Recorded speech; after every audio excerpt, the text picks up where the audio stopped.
My name is Avery Crane, and I was 34 the week my whole family decided I had stolen from them. My grandparents died on a Tuesday, in a small plane that never reached the wedding they were flying to. I found out from my brother, Trevor, who asked about the will before he asked if I was okay. 6 days later, their lawyer read it aloud, and every head in that room turned and looked at me like I was a thief. I thought the funeral was the hardest part. Then they came to the house with a moving truck, and a man I had never seen, and I understood the funeral had only been the beginning.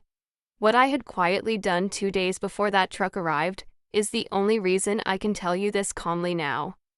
Welcome back to Calm Drama Stories, where ordinary people meet impossible families and learn that the quietest person in the room is rarely the weakest. If a story about boundaries, dignity, and standing your ground speaks to you, you are in the right place. Drop a comment, and be sure to subscribe. It was a little after 7 when the phone rang, and the wind-up clock in my hallway was still ticking its slow, patient tick. I almost let it go to voicemail. Trevor never called me. We texted twice a year, on birthdays, the way you wave at a neighbor you do not like. So I answered, and his voice came out wrong, flat, and quick. "It's Grandma and Grandpa," he said. "Their plane went down outside Asheville." I sat down on the floor. I remember the cold of the boards through my jeans and the clock counting off seconds I could not feel. They had been flying to a friend's wedding, a couple they had known for 50 years. I asked if anyone had survived. He said no. Then, before I could breathe, before either of us had said a single soft word about the two people who raised half of my childhood, my brother asked the question that told me everything. "Hey," he said, "do you know if they left a will?" I did not answer. I just listened to him breathe, and to the clock ticking, and to the strange hollow space where grief was supposed to go. He filled it for me. He said the family would figure out the estate together. He said it the way you say a thing you have already practiced. I told him I had to go. I hung up and sat on that floor for a long time, and the only sound in my house was that old clock, the one Grandpa had taught me to wind when I was 9. I did not cry yet. I was already wondering what my family had been planning while my grandparents were still alive. The will was read on a gray Monday in the law office of Walter Halloran, 6 days after the crash. Walter was 71, slow-moving, with a handshake like a vice, and eyes that did not miss much.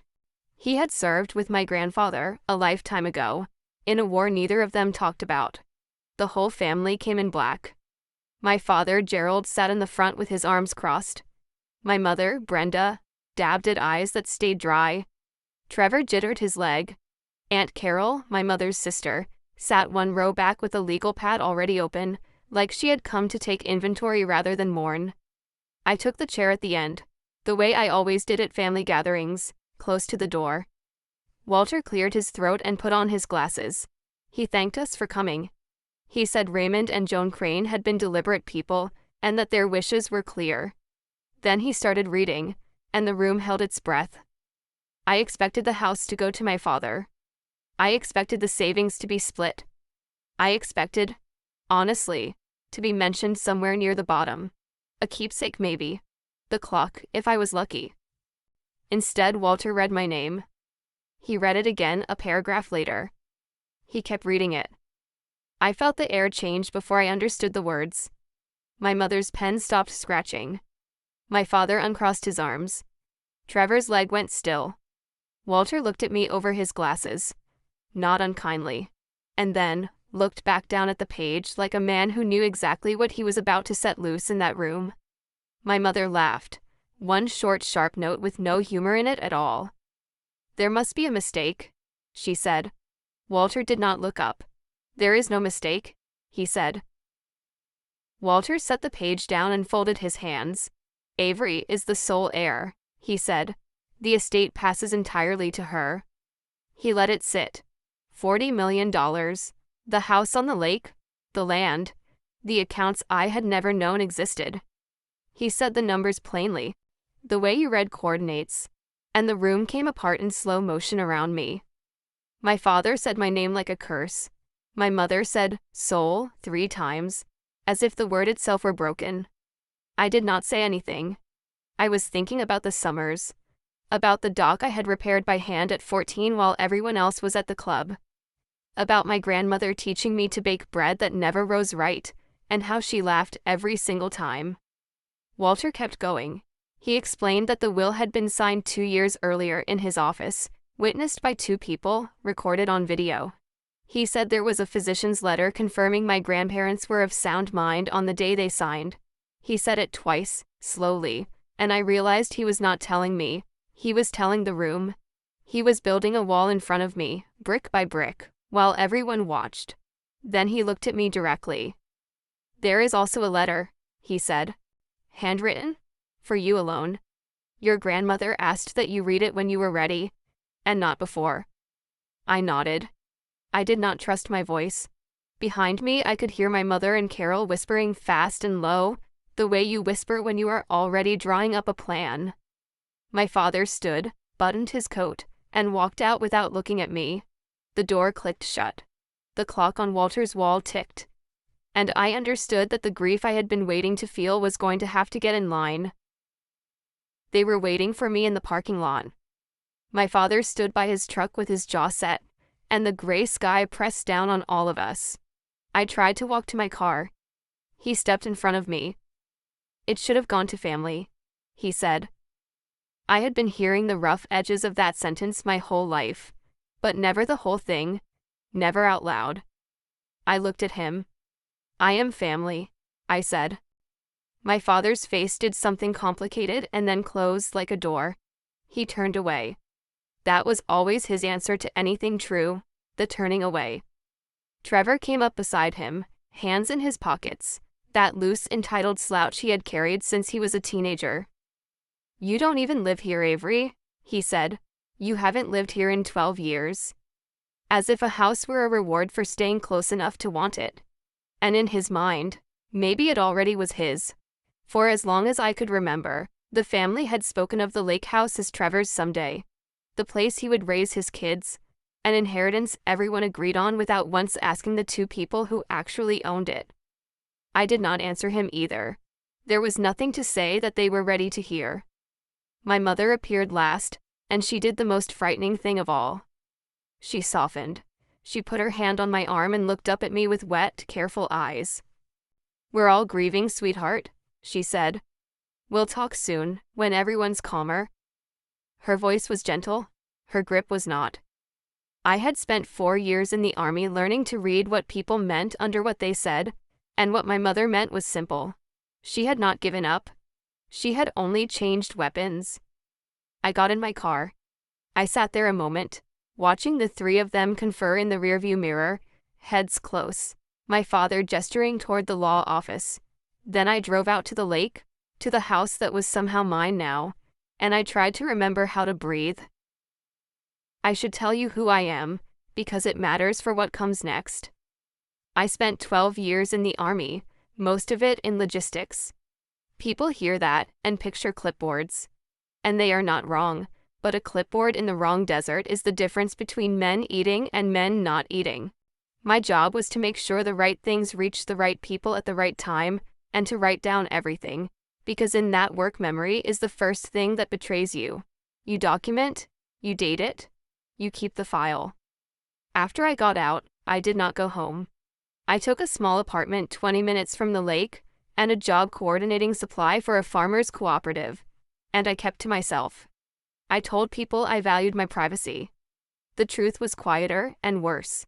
I had grown up the spared child, the one whose graduation no one drove to see, the one my father once introduced to a neighbor as our house guest, and laughed like it was a joke. You learn, after enough of that, to stop reaching for people who keep their hands behind their backs. So I built a life that did not require them. The only place I had ever felt fully seen was the lake house, with 2 old people who asked me about my day and actually waited for the answer. Grandpa would hand me a wrench. Grandma would hand me a warm slice of that terrible bread. They never once made me prove I belonged. I told myself after the funeral that I had left that family behind years ago and felt nothing. The will had just proved I never really had. You cannot leave behind people who are still living rent-free in the part of you that flinches. I knew that the moment my mother's hand tightened on my arm, they were not done with me, and I was not as far away as I had pretended. The lake house was a low cedar place that my grandfather had built up over 40 years, room by room, the way some men build a life. I drove out the day after the reading to begin sorting their things, because someone had to, and because I could not stand the idea of strangers doing it. The water was doing its evening thing when I arrived, lapping against the dock pilings in that slow, patient rhythm I had fallen asleep to as a child. My grandmother's lavender was still blooming along the porch rail, gone a little wild without her. I stood there a long time and let the smell of it undo me. Inside, the house smelled like cedar and old coffee. The wind-up clock in the hall, Grandpa's clock, the twin of the one he had given me, ticked on, faithful, like it had not heard the news. I wound it the way he taught me. Then I walked the rooms and let myself cry, finally, the way I had not been able to in front of anyone. And somewhere between his workbench and her kitchen, I made a decision. I was not going to let this house become a thing they fought over from a distance. I was going to live in it. I would give up the apartment and move out here and be present, because presence is 9/10 of keeping anything. I started carrying boxes in from my car that very night. I was halfway through the third trip when I saw the slip of paper on the kitchen counter, folded once, in my mother's handwriting, slid under the door at some point that day while I was out. Short and flat, the way my family liked their cruelty, small enough to deny later. Family meeting Sunday. Be there. Not a question, not a condolence. An order, left in the house of the dead, in the home that was now legally mine. I set down the box I was holding and stood very still. I went to the Sunday meeting because avoiding it would only delay it, and because I wanted to see the shape of what they intended. It was held at my parents' house, in the formal dining room they used twice a year. They had set it up like a negotiation. My father at the head, my mother to his right. Trevor across from an empty chair they had left for me. Far down the table, of course. Carol sat in the corner with her legal pad. They had clearly talked. My mother did the speaking. She laid it out gently, reasonably, the way you explain something to a slow child. The money would be managed by the family. A portion would clear the loan she and my father had taken for her real estate venture, the one no one mentioned at holidays. A portion would help Trevor and his pregnant wife with their new house. The lake house, she said, would naturally come to Trevor in time, for the children. And the rest would be set aside. She used that phrase like it meant something. Then she leaned forward and reached for the soft voice again. "Sign it over, Avery," she said. "Do the decent thing." There it was. The whole table looked at me. My father with cold certainty, Trevor with a kind of nervous greed, my mother with that wet, weaponized warmth. They expected me to fold. The old Avery would have. The house guest. The spare. I felt the pull of it even then. The deep family training that says peace is always worth more than your own ground. I sat with it for a moment. Then I said the only true thing I had. "I need to read a letter first." The room went absolutely still. My mother's smile faltered. "What letter?" she said. I stood and I buttoned my coat, the way my father had, and I left them sitting at their pretend negotiation with their pretend plan and the air going cold. The campaign started Monday. It came in soft, the way these things do, before it comes in hard. My phone lit up with messages from relatives I had not heard from in years. An aunt I barely knew sent a paragraph about how Grandma would have wanted the family whole. A cousin sent old photos of me as a child at the lake, captioned with crying faces, as if nostalgia were a lever. My mother sent a verse about generosity. Trevor sent a sonogram with a one-line caption. "Think about him." None of them asked how I was. All of them assumed I was the problem to be solved. I recognized the pattern because I had run logistics for people who applied pressure for a living, so I did what I always did when something felt off. I made a file. I screenshotted every message, dated it, dropped it in a folder, and I did not respond to any of them. I was not building a case yet. I want to be honest about that. I was not some chess master 10 moves ahead. I was a grieving woman who had learned, the hard way, that you do not win by reacting to people who want you reacting. You win by keeping your hands still and your records clean. I made coffee. I wound the clock. I carried more of my life out to the lake house, one trip at a time. And every evening I sat on the dock and listened to the water against the pilings and let myself feel exactly two things at once. The loss of two people who loved me, and the slow, cold certainty that the people who shared my blood were not going to stop until someone made them. I just did not yet know how loud they were willing to get. Carol called me on Thursday. Carol was a paralegal, which in my family made her something close to a general. She did not bother with warmth. "We wanted to give you a courtesy heads up," she said in the tone of a woman who had never given a courtesy in her life. "The family is prepared to challenge the will." I asked on what grounds. "Undue influence," she said. "Two vulnerable elderly people. One estranged granddaughter who swooped in at the end and walked away with everything. A jury sees that story very clearly." I almost laughed. I had not swooped in. I had been kept out. But I knew, even then, that the truth and what a contest could cost were two different things. A challenge could drag on for a year. It could bleed the estate dry in legal fees. It could turn my grandparents' careful wishes into a slow war. Carol was counting on that. She was counting on me being scared of the process. What she did not count on was that I had spent my whole career inside processes, and they did not frighten me the way they frightened other people. Then she made her mistake. She got impatient, and impatient people leak. "Look," she said, lowering her voice, "your mother needs this settled before the bank moves on her. So let's all be reasonable." She caught herself a half-second too late. Before the bank moved on her. I wrote it down.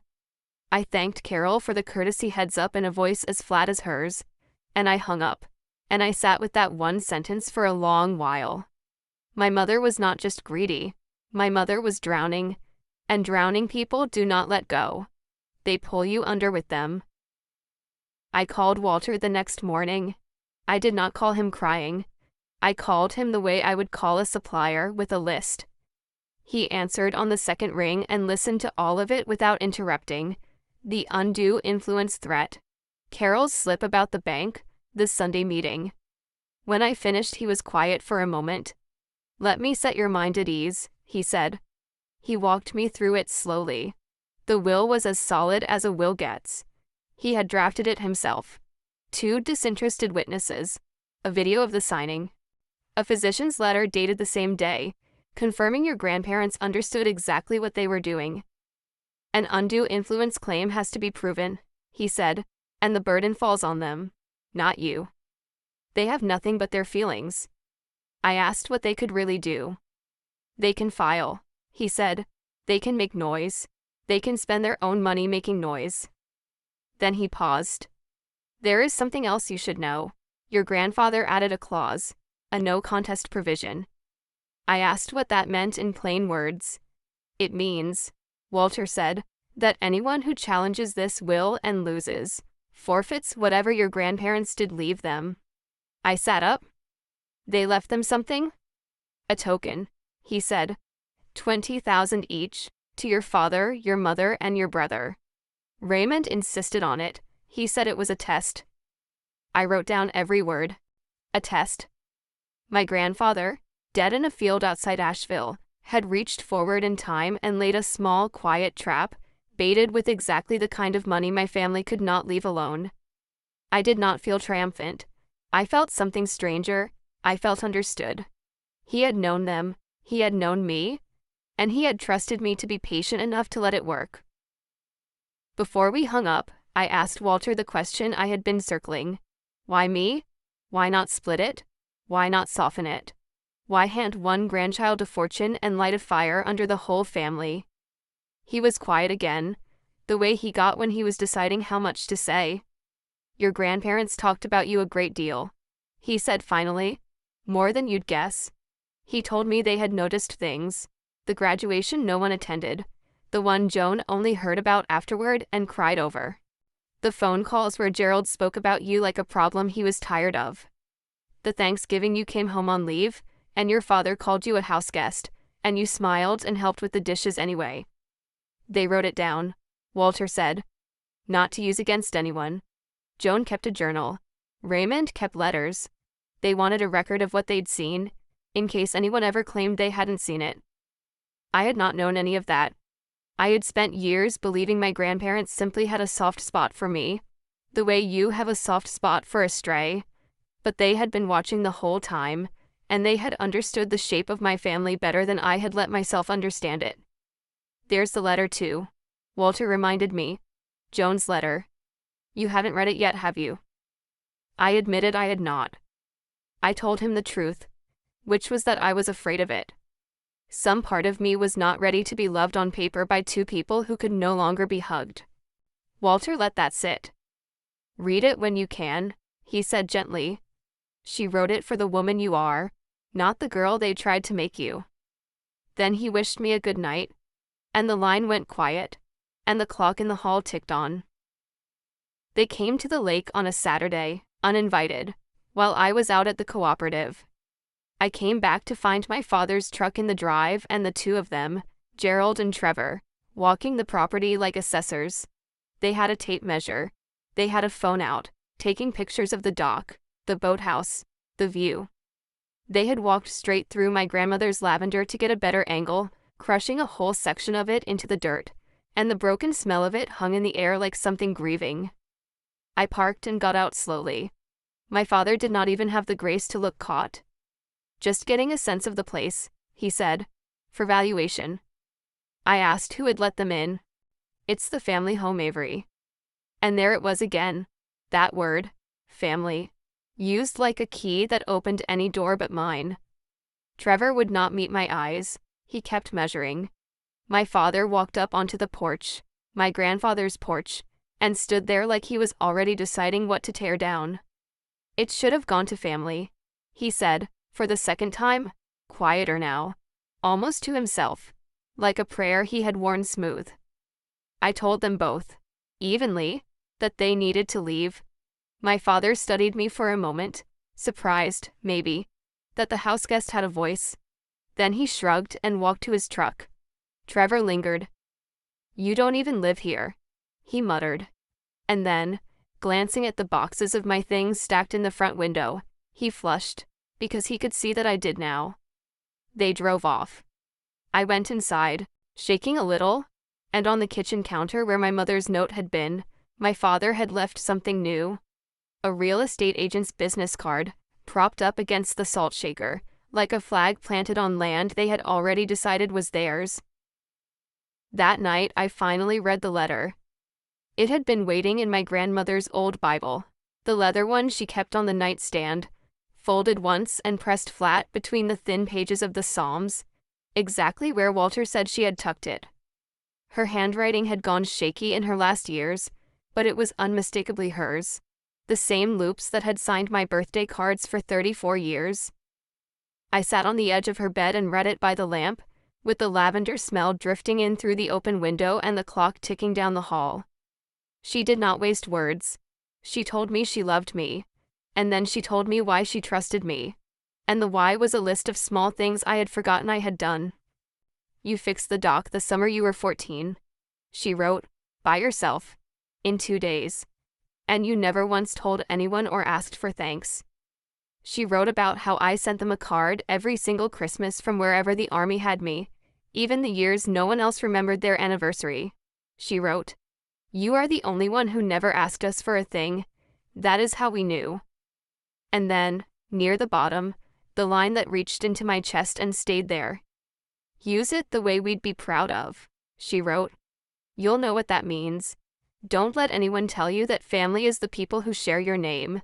Family is the people who would never make you prove you belong." I read it 3 times. The first time I cried. The second time I understood it. The third time I felt something settle in me, hard and clear, like a load finding its center on a truck. They had not left me a fortune. They had left me a charge. And whatever I decided to do with $40 million, I knew now it was not going to be handed over to people who had walked through her lavender to measure the view. I folded the letter, put it back in the Psalms, and turned off the lamp. The next week, Walter and I sat in his office and walked the whole road ahead, step by step, the way I used to brief a supply route. He laid out probate like a map. The will would be filed and validated by the court. As sole heir, I would be required to notify the other potential heirs, which meant my family would get official notice whether they liked it or not. The estate would settle in stages, on the court's schedule, not mine, and not theirs. The clock on his wall ticked while he talked, and I found it steadying. The process, I realized, was going to take exactly as long as it took, and no amount of shouting from my family could speed it or stop it. That was the thing they did not understand about people like me. They thought patience was weakness. I had learned that patience, applied correctly, is a weapon that never tires. I asked Walter the only question that mattered. If they filed their challenge, what should I do? Nothing dramatic, he said. You defend the will, which defends itself. And you let the no contest clause do its quiet work. I thought about it. If I begged them not to file, they would file. If I tried to buy peace by handing over a slice, I would betray my grandmother's letter and teach my family that pressure worked. But if I simply stood still, on solid legal ground, and let them charge at the wall my grandfather built, they would break themselves against it and forfeit even the token he had left. So I don't fight them, I said slowly. I just have to be as patient as the law is. Walter almost smiled. Your grandfather said something very close to that, he told me, the day he signed. They filed 11 days later. Carol drew it up, my mother pushed it forward, and my father signed his name to a petition claiming that his own parents had been manipulated by their granddaughter into betraying their only son. I got the notice the same day Walter did. I read it standing at the kitchen counter, and I felt a strange, sad calm. They had done it. They had walked straight into the wall, certain it was a door. The petition was full of words like isolation and vulnerability, and suspicious timing, none of which survived contact with a video of two clear-eyed people signing in a lawyer's office while a physician stood by. But they did not know about the video, and they did not understand the clause. That afternoon my mother sent me a message, and it was the softest one yet, which told me they thought the filing had given them leverage. We don't want this to get ugly, she wrote. Sign it over and we'll drop everything. We can all move on. Sign it over. Do the decent thing. The same sentence, dressed for a different season. I did not reply to her. I forwarded the message to Walter, dated it, and added it to the file. I want you to understand that I felt no joy in this. These were not strangers. The man who had signed that petition had carried me on his shoulders when I was small, before he decided I was a disappointment. The woman texting me about not getting ugly had braided my hair for school. But they had made their choice with open eyes, and the law was not going to make an exception for the fact that we shared a Thanksgiving table. I poured a cup of coffee, wound the clock, and waited. My mother came to the lake alone, 3 days after the filing, near dusk. I almost did not recognize her. The careful warmth was gone, and what was left was a tired woman in a coat too thin for the wind off the water. She did not knock so much as appear on the porch, and when I opened the door her face was doing something I had never seen it do. It was afraid. "Can I sit?" she said. We sat on the porch steps, not touching, the lavender bruised and sweet between us. And she told me the truth finally, the whole shape of it. The real estate venture had failed.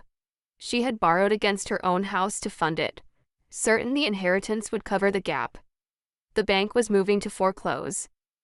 "I'm going to lose everything, Avery," she said, and her voice cracked on the last word in a way that no performance could fake. For a moment I did not see a villain. I saw a frightened woman who had bet her whole life on money that was never hers, and lost. I felt the old pull. Hard. The one that says fix it.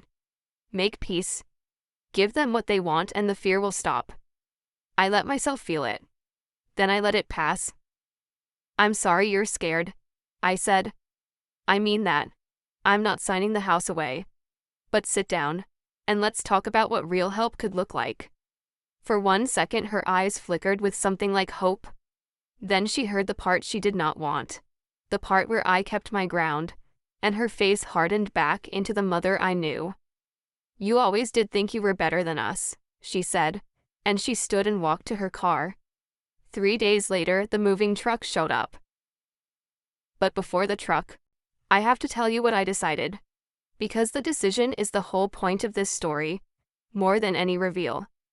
After my mother drove off that night, I sat on the dock until the stars came out, and I read my grandmother's letter again from memory. Use it the way we'd be proud of. You'll know what that means. And I did know. I had known, maybe since the first time Walter said the number out loud, and I thought about the dock and the bread, and the 2 people who never once made me prove I belonged. I was not going to hoard $40 million. And I was certainly not going to hand it to people who would burn it, clearing a bad loan, and buying a bigger house. I was going to do the thing my grandparents had hinted at in every quiet kindness of their lives. I was going to build something. A foundation. A fund for veterans coming home to a town that did not always know what to do with them, and for the older folks in that town who could not fix their own roofs anymore, and for kids like the one I had been, who needed one place where someone waited for the answer when they asked how your day was. I would keep the lake house, not as a trophy, but as its home. My grandparents' porch would belong to the whole community they had loved quietly for 60 years. I made the decision on that dock, and I felt my grandfather's clock ticking faintly through the open window, counting it true. If my family wanted to know what I would do with $40 million, they were about to find out. So was the whole town. I did not wait for my family to make their next move. I made mine first. The morning after my mother's visit, I called Walter and told him I wanted everything locked down, properly, on the record. So we did the unglamorous work that wins things. We filed the will for probate the moment the waiting period allowed. Once the court admitted the will, Walter, as executor, recorded the transfer of the lake house, left to me by name, into my own name, with the county, so that the question of who had the right to it stopped being a feeling anyone could argue about and became a fact stamped by a clerk. We assembled the defense file against their petition, the signing video, the 2 witnesses' statements, the physician's letter, my grandmother's journal, my grandfather's dated notes. I made copies, then copies of the copies, and I kept a clean set in a folder I could carry in one hand. I had run supply convoys with less paperwork. Then I asked Walter the question I had been turning over since the real estate card appeared by my salt shaker. What happens if they try to force me out of the house? He took off his glasses. Legally, the house is yours to hold, he said. The will's admitted, the transfer's recorded, and either way, possession is yours while the estate settles. If they show up and try to remove you themselves, that isn't an eviction, Avery. There's no court order. There's no standing. It's trespass. And depending on how they do it, it's worse than that. I asked him to put that in writing, a clear cease and desist, ready to hand to anyone who needed reminding whose land they were standing on. He said he would have it ready within the week. I drove back out to the lake that evening, and for the first time since the crash, I slept all the way through the night. Not because I had won anything yet, because I had done my part, the way my grandparents had done theirs. And now, all that was left was to let people show me exactly who they were. Trevor called me the night before everything came to a head, and for once he did not sound entitled. He sounded cornered. Avery, please, he said, and the please landed strange in my ear, a word I could not remember him ever using with me. He told me what I had already half guessed. He and his wife had taken a loan, a real one, against the future. Because for years the whole family had told him the lake house would come to him, for the kids, repeated at enough holidays that he had stopped hearing it as a wish, and started hearing it as a deed. He had renovated their place. He had put down money he did not have on the strength of a promise that was never anyone's to make. The baby's coming in 6 weeks, he said. You don't even live here, Avery. But this time the old line came out small and frightened, not as an accusation, almost as a plea. as if reminding me I was a stranger here might make me feel guilty enough to fix his life. I felt for him. I did. He was 30 years old and he had built his future on a sentence other people handed him. "Trevor," I said as gently as I could, "I never promised you this house." They did. They promised you something that was never theirs to give. He was quiet. I could hear his wife somewhere behind him. I told him there might be a path forward someday, a real one, but not like this. Not with a contest in a truck. He did not seem to hear that part. He heard only that I would not simply hand it over, and the line went cold, and then dead. I set the phone down. I knew then they were going to push it all the way to the wall my grandfather built, and I knew the wall would hold. I just hated that they were going to find out the hard way.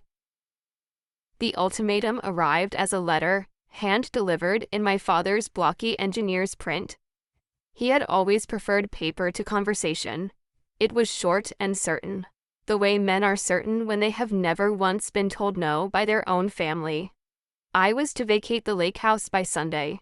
If I did not, they would, in his words, remove you ourselves, and let the court sort it out afterward. He had it backward, of course. He thought possession was 9/10 of the law, and that if they simply put my things on the lawn and moved Trevor in, the courts would shrug and accept the new arrangement.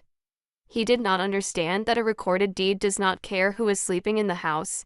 He did not understand that you cannot evict an owner. He ended the letter the way he ended everything, with the sentence he had worn down to a nub. It should have gone to family. Third time I had heard it, or read it, and it had stopped stinging somewhere around the second. It had become almost informative. Every time he said it, he told me exactly how small his idea of family was, how it had a fence around it, and how I had always been standing on the other side of that fence in his mind, no matter how many Christmas cards I sent. I read the letter twice and did not feel afraid. I felt the strange clarity I used to feel before a long operation, when the planning was done, and all that remained was execution. Sunday. They had named the day themselves. They had told me when they were coming, and how, and with what intentions. And they had no idea they had just handed me the one thing a logistics officer values above all others: advance notice. I did not plan a confrontation. I want to be clear about that, because it would be easy to make myself sound like a general laying an ambush. I planned a Sunday. I planned it the way I planned everything, by working backward from the moment that mattered, and making sure the right things were in the right place at the right time. First, the documents. I made a clean folder. The recorded deed with the county stamp, the will, the signing video on a drive, the physician's letter, and Walter's cease and desist with my father's name already on it. Second, Walter himself. I called and asked if he would be willing to be present Sunday morning, not as a lawyer making a scene, but simply as the executor of the estate, standing where the executor had every right to stand. He said he would not miss it. Third, and this is the part I thought hardest about, I called the county sheriff's office. I did not ask them to arrest anyone. I told them the plain truth, that I was the recorded owner of a property, that family members had delivered a written threat to remove me by force on Sunday, and that I wanted a deputy present to keep the peace, because a crowd and a moving truck and a deed dispute was exactly the kind of thing that turned bad fast. The dispatcher took it seriously. She said a deputy would be there, and that was all. No trap, no trick, no clever speech rehearsed in the mirror, just the law, quietly arranged to already be standing in my driveway when my family arrived to break it. I spent Saturday night cleaning the house and winding the clock, and watering what was left of my grandmother's lavender. Then I made coffee for the morning, set the folder by the door, and went to bed. Sunday was coming. I intended to meet it standing up. I did not sleep much that last night, but it was not fear that kept me up. It was the house. I sat out on the dock past midnight with a blanket and a cold cup of coffee, and I let the place hold me one more time before whatever Sunday was going to be. The water moved against the pilings in the dark, that same patient lapping, The sound my grandfather said could teach a person everything they needed to know about persistence if they listened long enough. The lavender, what survived of it, breathed out its sweetness into the cool air. And through the open window behind me I could just hear the clock, ticking off the last hours, steady as a pulse. 3 things my grandparents had loved: the water, the flowers, the time. I had spent my childhood summers inside all 3 without knowing they were a kind of inheritance more real than any number Walter could read aloud. I thought about my grandmother's letter. I thought about my grandfather signing his quiet test 2 years before he died, trusting that one of us would have the patience to let it work. I thought about my father's fence, and which side of it I had always stood on, and how I had stopped, somewhere in the last few weeks, wanting to be let in. I did not need their gate. I had a whole lake. I am not a praying woman. I never learned how, and the army did not teach it. So that night I just listened to the water and let the clock do its work, and let the lavender say whatever lavender says. Around 3 I went inside and lay down. The folder was by the door. The coffee was ready. And Sunday, when it came gray and still over the water. They came at 9, in a small convoy. The way you arrive somewhere you have already decided you own. First my father's truck, then a rented moving truck, the big kind, its diesel engine rattling the morning quiet. Then my mother's car, and behind it Carol's, and behind that a cousin or 2 they had brought along as witnesses. The way you bring witnesses when you want a thing to look official. They parked across the grass without a thought for it. My father got out first and stood there surveying the property like a man arriving at a job site. Trevor climbed down from the moving truck, would not look at the house, would not look at me. My mother came up the lawn with her chin set. The fear from the porch steps packed away somewhere, replaced by the brittle certainty of a woman with no exits left. Carol had her legal pad. The cousins hung back by the cars, already uneasy. I was standing on my grandfather's porch with my coffee, in no particular hurry. My mother reached the bottom step and looked up at me, and she went straight to the sentence, because it had worked on me my whole life. "Sign it over, Avery," she said. "Do the decent thing." My father climbed the steps past her, right up onto the porch, walking through the last living stretch of my grandmother's lavender to get there, crushing it under his good Sunday shoes without a flicker of awareness. He stopped a foot from me, using his height the way he always had. "We're done waiting," he said. "Get your things." And I watched his face, ready to answer, when his eyes moved past me, toward the side of the house, toward the 2 people who had just stepped quietly out from around the corner where they had been waiting. And my father stopped talking. The whole front yard went still. Even the moving truck seemed to hold its breath. The first person to come around the corner was Walter Halloran, in his gray Sunday suit, moving slow and certain, the estate file under his arm. The second was a uniformed deputy from the county sheriff's office, hat on, thumbs in his belt, in no hurry at all. My father's mouth was still half open on the end of a sentence he never finished. My mother's hand went to her chest. Carol's pen stopped. I set my coffee down on the porch rail, picked up the folder I had left by the door, and walked down the steps to meet them on the grass, where everyone could see. I did not raise my voice. I have found that you almost never need to. "This is Walter, the executor of the estate," I said. "And this is Deputy Reyes, from the county." I asked them both to be here. Then I handed my father the folder. He did not take it, so I held it out until the silence made him. "That's the executor's deed to this house," I said. "Walter recorded it with the county whence the court admitted the will. In my name. That's the will. That's the physician's letter. And that's a video of your parents signing, clear-eyed, in Walter's office." The deputy spoke then, easy and flat, the voice of a man who had broken up 100 of these. "This property's legally hers, folks," he said. "There's no court order here.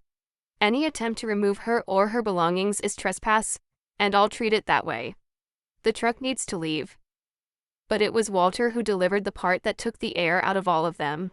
He opened the file, slid out a single page and held it up so my father could see his own signature on the petition. When you filed your challenge, Walter said almost gently, you walked straight into the no contest clause Raymond built into this will. If you press it and lose, and you will lose, you have no evidence and a video that buries you, you forfeit every cent he set aside for you. A judge will speak the last word on it, Gerald. But you didn't put this estate in play at a hearing. You put it in play the day you signed this. My mother lunged for the page. The deputy's arm came up, unhurried, and stopped her cold. That was when my family came apart, all at once. The way a thing comes apart when the pressure it was built on suddenly has nowhere to go. My mother started screaming about lawyers and lies, her voice cracking up into a register I had never heard from her, all the careful warmth gone for good. My father went a deep, dangerous red and jabbed his finger at Walter, at me, at the deed, sputtering about ungrateful daughters and stolen birthrights. Trevor sat straight down on the porch steps and put his head in his hands. The cousins by the cars began edging back toward their vehicles, having signed up to witness a victory, not this. And I stood in the middle of all of it, perfectly still, holding the folder, and I felt nothing I had to perform. My father turned on me last, his voice ragged, and he reached for the only weapon he had ever needed. It should have gone to family, he shouted. The fourth time, the last time, and in the quiet right after it, with the deputy beside me and the lavender crushed under his shoes, and my grandfather's clock ticking faintly through the open window, I gave him the only answer I had been saving. It did go to family, I said evenly. You just could never see who that was. He had no reply. There was none to have. I told them then, the thing that I think hurt worst of all, because it was true, and because it was kind, and because kindness was the one thing they had never expected from the houseguest. I told them I had been ready to bring them in, that I had a plan that would have helped my mother with real guidance, helped Trevor stand on his own feet, honored the family in a way that would have lasted. You could have had a sister, I told Trevor, not unkindly. Instead, you brought a truck. Walter let the numbers do the rest, because numbers were the only language my family had ever fully trusted. He laid it out plainly, standing on the grass, while the deputy waited by the moving truck to make sure it left. The petition would almost certainly be dismissed. They had no evidence and a video that buried them. The legal fees they had already run up were theirs to pay, out of pockets that were not deep. And the no contest clause meant the $20,000 each that Raymond had left them, the small mercy he had folded into his test, would be forfeit the moment a judge ruled against them, and every sign pointed to a judge ruling against them. They had come for $40 million, and they were leaving with less than they had walked in with. My mother heard the word foreclosure inside all of that, somewhere, and the fight went out of her between one breath and the next. She sat down on the bottom step near her son, and for a moment she was just the frightened woman from the porch again. I'm going to lose the house, she said, to no one. And here's the part I have thought about most, in the months since. I did not gloat. I did not forgive. Exactly. But I did not gloat. I crouched down near her, and I said quietly, so the cousins could not hear, that I would not save the loan, because saving it would only teach everyone that the truck worked. But I gave her a name, a financial counselor, a real one, and the number for a county program that helped people restructure before the bank moved. Mercy isn't money, I told her. But it isn't nothing either. She did not thank me. I did not expect her to. The deputy nodded at the truck driver and the big diesel coughed and started, and one by one my family got back in their cars and left the way they had come. The following week, I told the whole town what $40 million was for. I did it at the community center, the small one with the bad heating where my grandmother used to run the Christmas drive, and I did it plainly, because that was how Raymond and Joan had done everything. I announced the Crane Lake Foundation. The money would not sit in an account and it would not buy me a bigger life. It would go to work. Scholarships for kids in a town that did not have many. Roof repairs and ramps for the older folks who had given that town 60 years and could not climb a ladder anymore. And most of all, a program for veterans coming home. The ones who came back to a place that loved them but did not always know how to reach them, the way no one had quite known how to reach me. The lake house would be the heart of it, not a museum, not a trophy. A place with an open door and a long table and a porch, where someone would always wait for the answer when you said, "How was your day?" I hung my grandparents' photo back in the hallway, beside the clock, where Grandpa could keep his eye on the time and Grandma could keep her eye on the lavender I had spent a weekend coaxing back to life. People came up to me after. Some had known my grandparents. Some had only heard the story, the way small towns hear stories. A few of them cried. And through all of it, the old clock kept its steady, patient tick, the way it had through the crash and the reading and the truck, counting out a future my grandparents had reached forward 2 years to make sure I would have the patience to build. They had not left me a fortune. They had left me a charge. And I had finally figured out what it meant. The petition was dismissed 2 months later in a hearing that took less than an hour. My family did not contest the dismissal. There was nothing left to contest, and no money left to do it with. The no contest clause held exactly as my grandfather had designed it, and the small bequests passed instead into the foundation, which felt right, like the last piece of his test clicking shut. My mother lost her house that fall.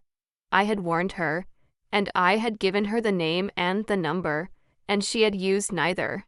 And I made my peace a long time ago with the fact that some people would rather drown holding their pride than swim toward a hand they have decided to hate. My father I have not spoken to since the porch. I do not expect to. His fence was always going to be the thing he died behind, and I stopped trying to climb it the day I realized I had a whole lake. But Trevor surprised me. 3 weeks after the baby came, a boy, he sent me a message. Not a long one, just, "I'm sorry." I looked at it for a while. I thought about the small frightened pleas on the phone, and the way he could not look at the house, and how 30 years old is plenty old enough to know better and still young enough to learn. I did not write back a paragraph. I wrote, "When you're ready to mean it, you know where the lake is." I have not heard from him again yet. But the door is open, the way my grandmother taught me a door should be, neither locked nor flung wide, just unlatched for whoever is willing to do the work of walking through it. The foundation is real now, with a board and a budget and a roof crew that stays busy. The first veteran we placed in transitional housing finished his degree this spring. I still live in the lake house. I still wind the clock. And on summer evenings I sit out on the dock my grandmother wrote about, the one I fixed at 14 and never told anyone, and I listen to the water move against the pilings, slow and patient. And for the first time in my life I do not feel like a houseguest anywhere. The house is mine, the lake is mine, and no one, ever again, will make me prove I belong. I learned, the hard way and the lasting way, that family is not the people who share your blood or your name. Family is the people who would never once make you prove you belong, and the moment you understand that, you stop knocking on doors that were always going to stay shut, and you go build a house of your own with the door already open. That's my story. A plane that never landed, a truck that had to leave, and a letter folded inside an old Bible that told me exactly who I was, when my own family had spent years telling me otherwise. If anyone has ever made you fight to be counted as their family, take this as your sign to stand quietly and firmly in your own worth. Share this with someone who needs to hear it today. Drop a comment, hit subscribe, and I'll see you in the next one.